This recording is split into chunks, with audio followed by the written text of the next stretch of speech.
Hi, my name is Jacqueline Thompson Slayton, and I will be addressing the skills of active listening and reflection.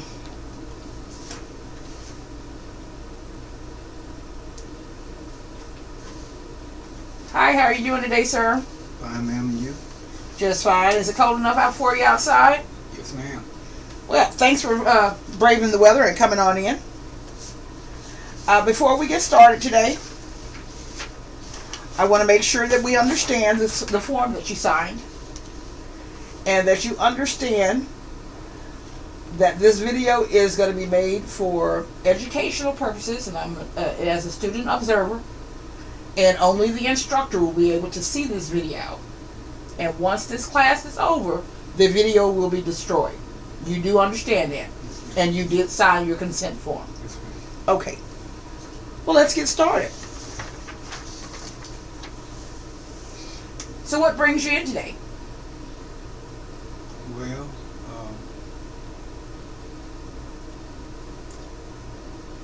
mainly my issue with depression. Okay. I had an incident to occur when I was about 15 years old.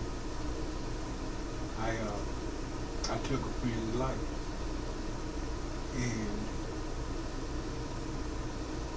a few years later, I was on a work site, construction work site, and I fell off a scaffold, and now my mobility is real limited. Okay. Okay.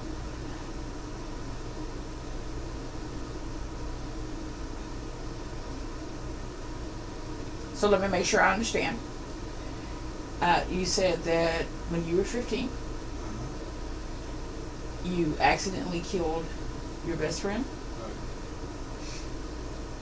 and a few years later, you were on a scaffold at work, and you fell, and now that it limits your mobility.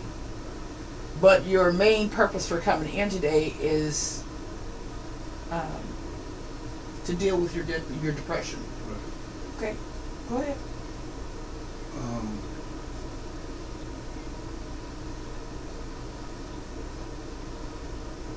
My wife was my only caretaker, per se. Is or was? Was. Okay. We're now divorced because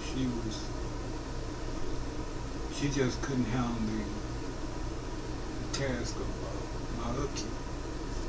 Okay. And that is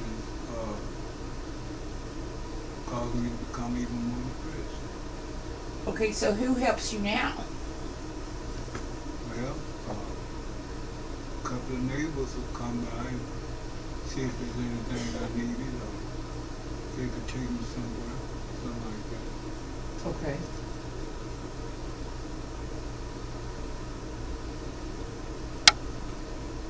So what are your plans now?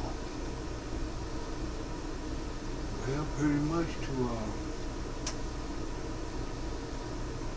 try and see if I can get some type of permanent assistance as far as my upkeep, meals, and things like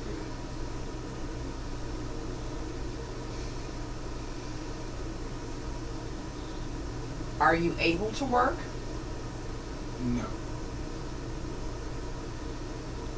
Not at all? I'm not physically, no, but I think I have enough skills and enough education to maybe try to be an instructor in a trade school or something like that. Okay, so let me make sure I understand. Your number one priority right now is to find help with your caretaking. Right. And once you can accomplish that, then you can focus on maybe trying to find a different line of work rather than what you were in before in construction. Right. And you said you mentioned trade school instructor, or do you have computer skills? Very limited. Okay. Okay.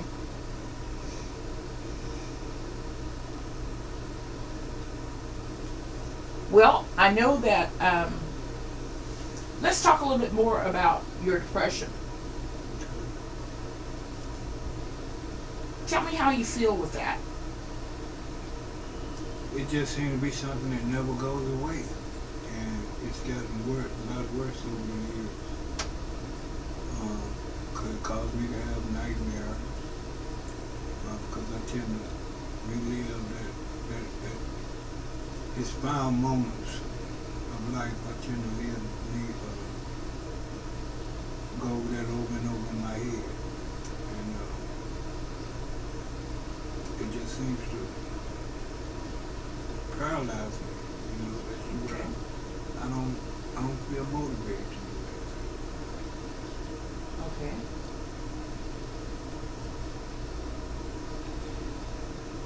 Have you gone to be evaluated for your depression? that. Yeah. They mentioned that I could be schizophrenic. There was mention of manic depression.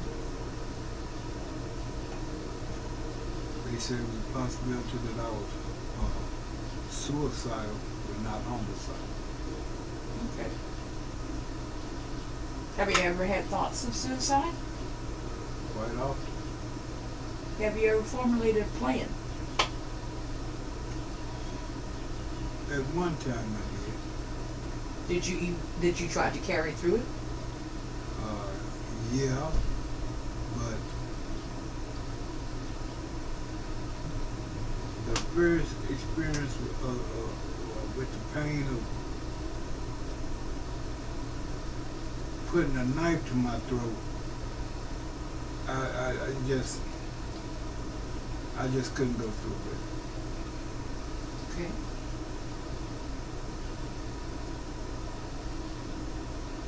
Tell me about how things were when your wife was home. Well, after my accident, it seemed to. I was kind of depressed seeing her having to carry such a burden. But it didn't seem to bother her much. Did you feel depressed, or did you feel shame? Or maybe guilt? Mostly guilt Okay. for her having to sort of put her life on hold in order to take care of me. Are you still in contact with your ex-wife? No. Do you think of reconciliation with your ex-wife if you were able to find a caregiver outside of her? No, I really don't. Okay. Did you have any children? No. Do you have any family? I have a older brother and my mom, but they come by sometime and do what they can do. They'll call or whatever, but it's not sufficient enough for me to just feel like I have a life. You know, I just feel just like I'm just existing. Since the incident was with your best friend, did you ever properly grieve his death? No, I don't think it was. I never went through all the stages of grieving. About the first 3 or 4 months after that, I did quite a bit of crying, quite a bit of being ashamed of what I've done, because my peers kind of shied away from me because I think they felt that I was a dangerous individual. And when I did manage to smile, they told me that I act like I was proud of what I had done. Okay.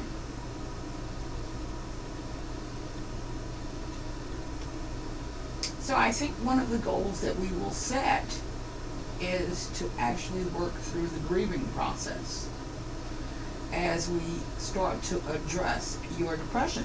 But let's talk about your the caregiving needs. Exactly what are you able to do and not do in your daily living activities? Well, from my waist down, I have limited, very limited feeling and mobility in my legs. When I try and bend to tie my shoes, anything like that, once I get to a certain position, I can't feel anything in my hands, in my, no, none of that. So you need help with bathing? With an actual bath, yes. Okay, what does that mean? Because I can manage to put soap and water on a towel and kind of do something to my upper part. So if you had maybe a shower chair that you could sit in the shower, and maybe a handheld, could you bathe yourself, or would you still need help? I would still like to have someone there just in case. Okay. There in the bathroom or just there in the house? They're in the house mostly. Okay, okay. And since you said that you can't really do a lot of things from the waist down, so that sounds like getting dressed would maybe be a problem.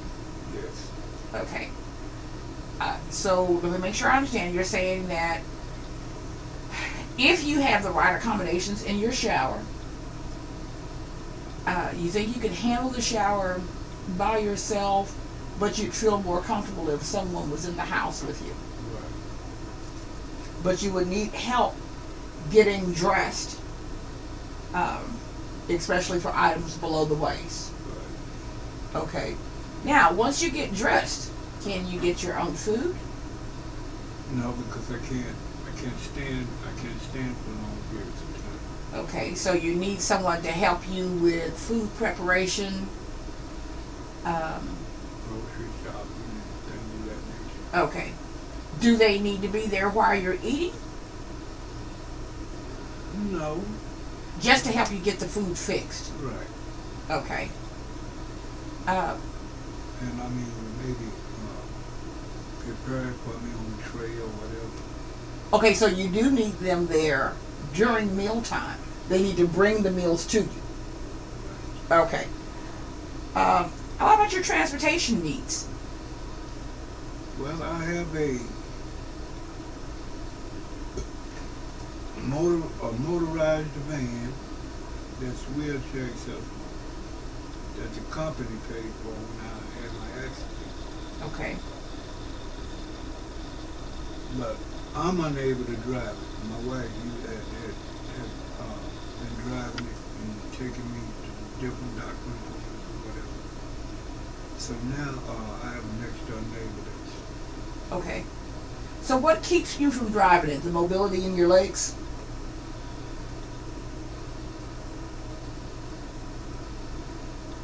Mostly yes. But Okay. then there's these periods of where my attention span just goes out the window. You know, I can't, like, I might be coming up on a stop sign or something, and at that moment I might be having one of my moments where my mind is just... Okay. Somewhere else. Okay. So it sounds like there's a few areas that we need to work on trying to get you some accommodations, and some assistive devices. I'm pretty sure we could see about modifying your van so that you have hand controls and not foot controls. For those times that you are able to drive.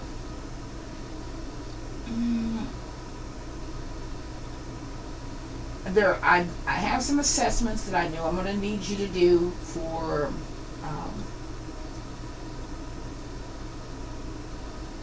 we're going to look at the depression and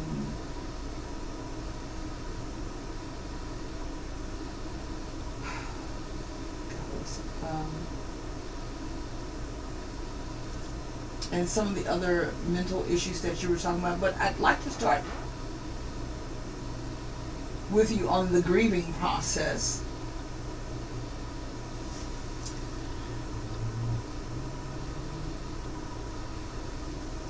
And I'd like to schedule you for your next visit. And I'd like for these assessments to be done prior to your next visit. Let me make you some referrals and see what we can do about those assistive devices. Okay. So let's sum everything up. We've talked about not completing the grieving process. We've talked about your feelings of depression. We've talked about your caregiving needs. We've talked about accommodations for your shower, accommodations for your car. We've talked about possible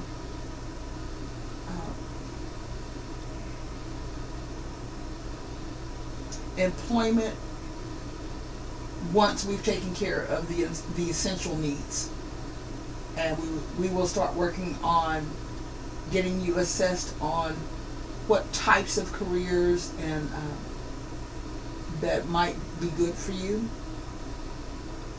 and then we'll see if there's any training or something that you need to do prior to applying. And how about we come back in about 2 weeks? All right. Do you have any questions for me?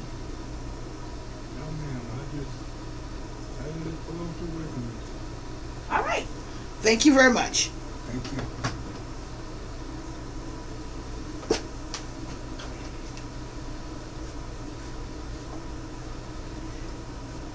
And that concludes our session.